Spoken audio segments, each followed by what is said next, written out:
اے ابن آدم، ایک میری چاہت ہے اور ایک تیری چاہت ہے، ہوگا وہی جو میری چاہت ہے۔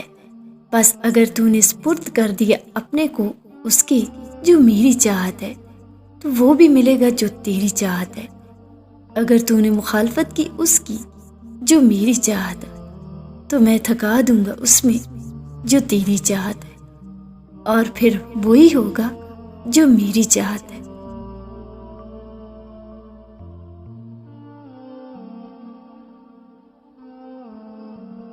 محبت تو ہمارے چاروں طرف، دائیں بائیں آگے پیچھے ہر طرف پھیلی ہوئی ہے۔ سچی اور حقیقی محبت ہم اپنے رب العزت سے کیوں نہیں کر پاتے؟ اس سے عشق کر کے ہم کیوں سکون نہیں پا لیتے؟ بس ایک اسی کی محبت میں دنیا کی تمام محبتیں چھپی ہوئی ہیں۔ جو سکون ہم اپنے رب العزت کی محبت میں حاصل کرتے ہیں وہ کسی اور شے کی محبت میں ہرگز نہیں پا لیتے۔ جس نے رب کی محبت پا لی اسے دونوں جہاں کے خزانے مل گئے۔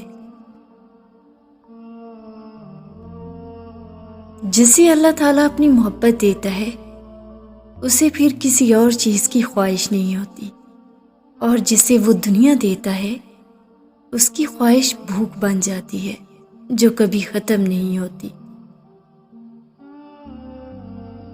ہر بندے کے لیے ہر معاملے میں اللہ کافی ہے، اور جس کے لیے اللہ کافی نہیں اس کے لیے کوئی کافی نہیں۔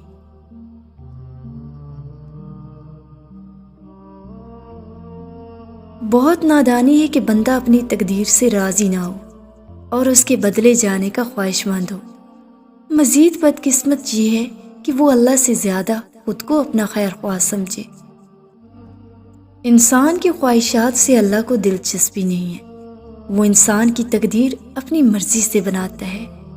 اسے کیا ملنا ہے اور کیا نہیں ملنا اس کا فیصلہ وہ خود کرتا ہے۔ جو چیز آپ کو ملنا ہے آپ اس کی خواہش کریں یا نہ کریں وہ آپ ہی کی ہے، وہ کسی دوسرے کے پاس نہیں جائے گی۔ مگر جو چیز آپ کو نہیں ملنا وہ کسی کے پاس بھی چلی جائے گی مگر آپ کے پاس نہیں آئے گی۔ انسان کا مسئلہ یہ ہے کہ وہ جانے والی چیز کے ملال میں مبتلا رہتا ہے، آنے والی چیز کی خوشی اسے مسرور نہیں کرتی۔